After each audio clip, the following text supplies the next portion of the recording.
Today I want to talk about the most insidious entity in the universe. The most insidious entity in the universe. And the reason this entity is insidious is because it doesn't roar loudly.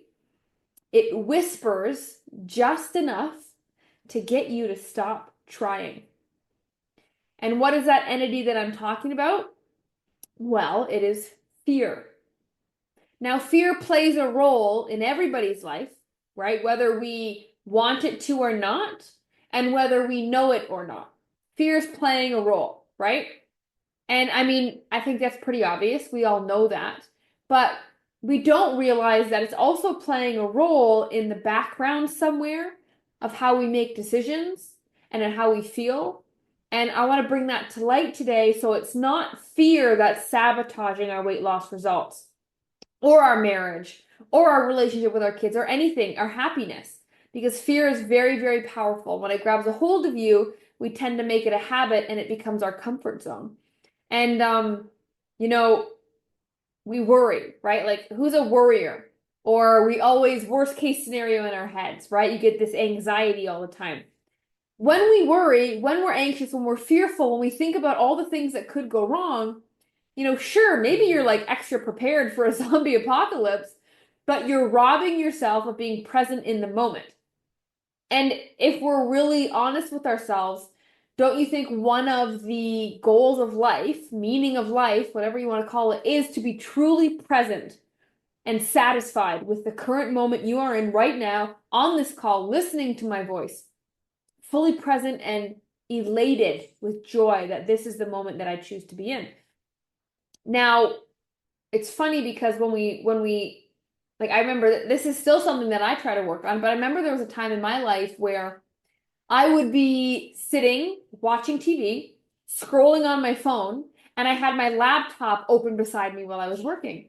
And I had all this going on, distractions, It was like that's how I could be stimulated. It was like my baseline dopamine and oxytocin was raised so high that I needed so much to entertain myself, to stay busy, to be distracted, right? Because like how many people have a hard time sitting still and clearing their mind, not thinking about what they need to get done, not thinking about how they feel or what they need to do, not thinking about crossing things off their to-do list, like truly being present in the moment and enjoying it, right? Because that's what weight loss is about. If you aren't present in the moment, enjoying the transformation that you are going through, you're going to get to your goal and you're going to have missed all the fun. And so your goal will never taste as sweet. And you're robbing yourself of having that goal and fully being in it and appreciating it. And oh my gosh, since becoming a mom, do I feel this? Like it's like a new sense of fear that you have to tackle and you have to battle with, right? Like you're always like, I don't think you ever relax till the time you die once you have kids, It's like, are they safe? Are they okay? Did they hurt themselves? What if this happens? What if that happens? Like craziness, like intrusive thoughts. What if I trip and I fall and I crush my child while I'm running up the stairs with them? It's like craziness since I've been a mom. It's like a new level of fear. And that's kind of why I was inspired to talk about this today. But I think it's also important to note, that's obvious fear. That's very clearly irrational fear that I can rationalize and talk myself through. So it doesn't dictate how I feel, right? If I didn't have the strength, then I would just be terrified and anxious. I'd be a be careful mom. Maybe you are one of those, or maybe you know one of those, a be careful mom, right? I don't want to be a be careful mom. I don't want to say be careful anytime my child does something that they might hurt themselves. I want to be a pay attention mom. Are you alert? Are you observant? Pay attention, not be careful. I don't want to instill in my child a life where they're careful because I don't want a life where I'm careful. If I'm always being careful, I don't take risks. I move, I decide out of fear, right? And that's not what I want to perpetuate onto my children, onto my loved ones, or anything. And it's funny because usually our parents, like who had a be careful parent? Like, be careful, watch out, don't do this, right? Don't run with a spoon in your hand, I don't know, whatever, right? Like all this kind of stuff. Be careful, or maybe I had a be careful grandparent. I definitely did. And in life, we tend to choose the path of fear and we disguise it and we call it practicality. You know what I'm talking about? Like, let's be real. Maybe this happened to you, or maybe this happened to somebody you know, but they chose the safe job. They convinced themselves that it was practical and realistic, but that wasn't what they wanted to do. That wasn't their dream. Maybe you chose, I don't know, the safe husband. It wasn't the one that you wanted, but it was a safe, comfortable bet. Like we make decisions out of fear, very obviously out of fear, but we trick ourselves into thinking it was just practical and it makes sense. You know what I'm talking about? But really, when you're making decisions, there's only two ways to make it: out of fear, scarcity, or out of trust. Basically, love, trusting yourself, trusting the universe, trusting that you'll always be okay no matter what happens. And I was listening to this commencement speech. It was Jim Carrey, the comedian. You all know Jim Carrey. And he was talking, I think it was a graduation speech. And oh my gosh, it almost moved me to tears what he was talking about. But Jim Carrey was talking about his father and how his father was so funny and could have been a huge comedian just like him. But he chose the practical route. He became an accountant. And, after he was accountant for a while, he actually got let go of his job. And then Jim Carrey was telling the story that now his family had to fight to survive because they lost that income. But Jim Carrey also said, this taught me one of the biggest lessons of my entire life, and that is you can still fail at the stuff you don't even want. You can still fail at the stuff you don't even want to do. So why not take a chance on the stuff that you love if there's a chance you're going to fail either way? Right? Like, this is so funny. I was talking to a lady yesterday, and she's probably listening to me talk right now. She's going to know I'm talking about her when I bring it up. I was talking to this lovely, wonderful lady, and we were having this meeting. She just completed the 6-week challenge. She started, I think, in the 160s, and she's about to crack the 130s. And we were talking about what's the next step, right? Like, what's your next goal? How can we elevate you and level you up because you've transformed so much? And she wanted to break into the 130s. She's about to break into the 130s. So she said her goal was like, I want to break into the 130s and I want to maintain and hold the 130s. And I was like, yeah, that's a fabulous goal. I love that idea. And then I threw the idea of, what about like 129? What if we went for 129? What if we just touched it a little bit? What if we just 129.9? What if we just touched it? And she went silent. I could see her wheels are turning. And then I said, well, what do you think? Right? I was like, well, give me something's going on in your mind. What do you think? And she said, I don't know about the 120s. It's kind of scary. She said something like that. And it was funny because it related to what I wanted to talk about today. Your goals are your goals. And I will never try to paint on anybody's canvas for what they want to achieve, what they dream of. I will never do that. But what you do need to do is if you have these goals in life, you want to buy a house, you want to buy a cottage, you want a vacation every year, you want to reach this number on the scale. If you have these goals in life, you have to ask yourself, why? Why did I choose this very goal? And you have to know the answer to that before you're able to go all in on that. And the reason for that is if you pick the goal of being 135 because you thought that that was safe, or you were afraid of the unknown, afraid of success, afraid of failing and not getting there and disappointing yourself, whatever the reason, if there was any type of fear behind the reason you made that goal, then you're about to go all in on that fear. Do you see what I'm saying? If the reason why you made a goal, if there's even an inkling of you playing it safe because of fear, and then you try to go all in on that goal, you've literally just gone all in on fear,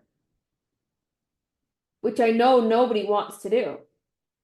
Right? And so whatever your goal, go for it. I love that you love your goal. I love that you're all in on your goal. Weight loss are not related. But just ask yourself, why did I choose that one? Right? Because a lot of times ladies will say, oh, well, this is good enough. This is realistic. I could barely get to this goal, so I'll choose this goal. Right? That's not the mindset of achieving powerful things.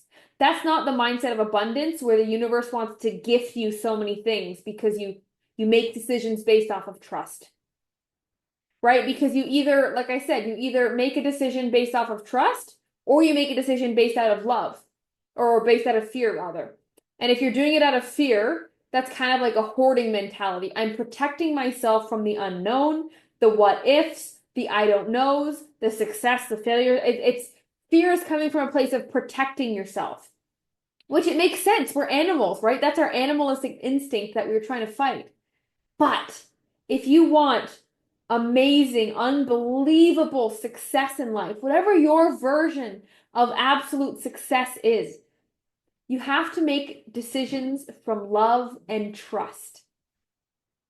Trusting that no matter what decision you do make, it will be the right one. And even if it wasn't, you're not going to die.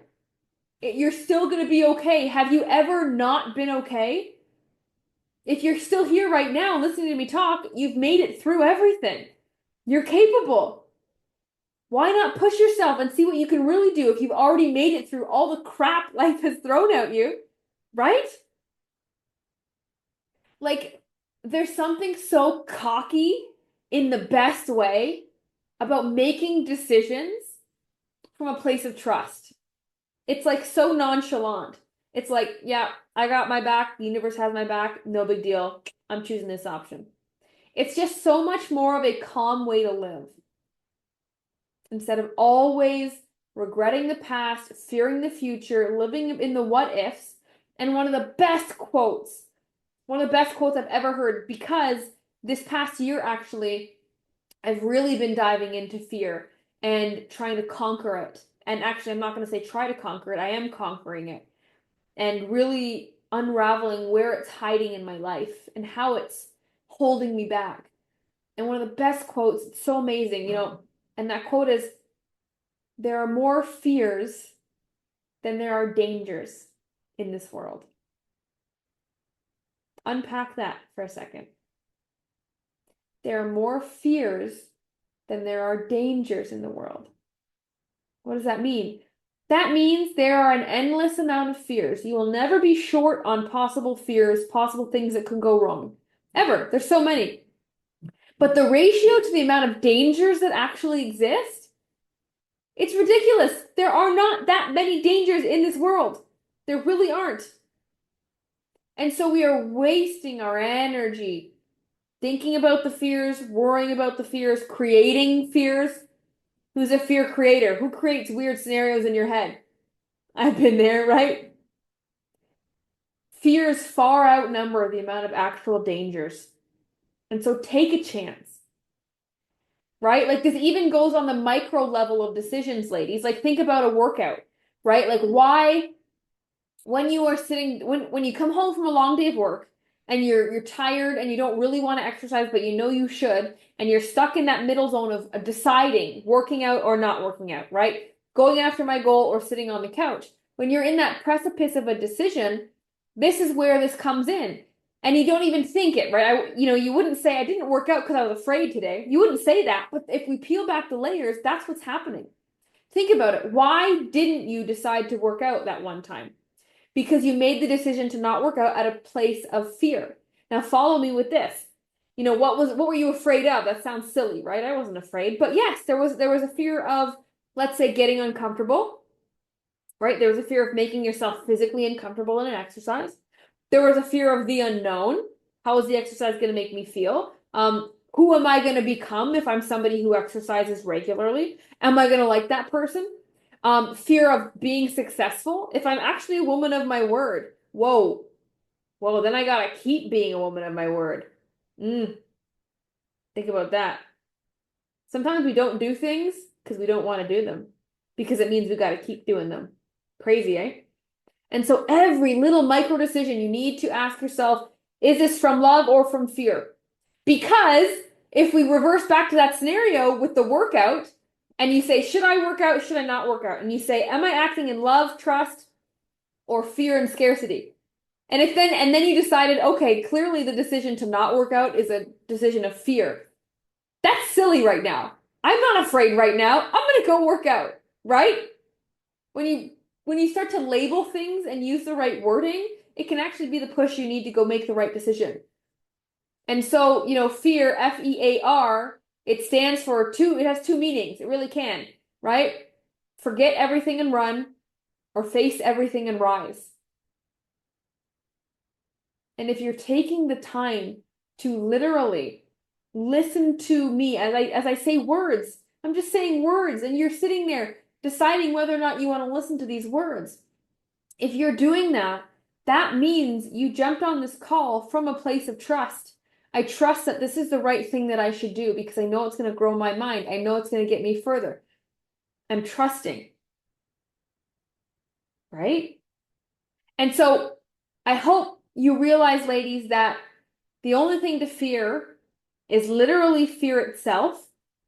And the first way to start to conquer that is to understand that you're either acting out of trust or fear, period. There's no in between. There's no other ways. It's literally that extreme when it comes down to even the silliest of decisions. So if you're ever faced with those decisions, you don't know what to make. I have a craving. I want a snack. I see the food in front of me. I'm too tired to exercise. I'm too tired to spend time with my husband. Right? I don't want to send that email at work. Fear is comfort, Fear is pretty comfortable because we're used to it. Because our body makes us feel good when we don't go out of our comfort zone. Because it wants to keep us safe. But I think we all know that nothing happens, nothing worth talking about, nothing worth writing in a book ever happens inside your comfort zone. So, face fear, realize that it is behind every decision if you don't actively work against it.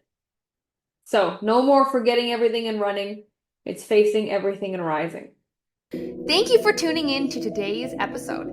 If you got any value at all, I'd love it if you left a 5-star review to help more women find this podcast and get the support that they need. And if you're looking to speed up your weight loss and take your transformation to the next level, then head on over to Trimera.com. TRIMMERA.com. I'll catch you on the next episode, and welcome to your Trim Era.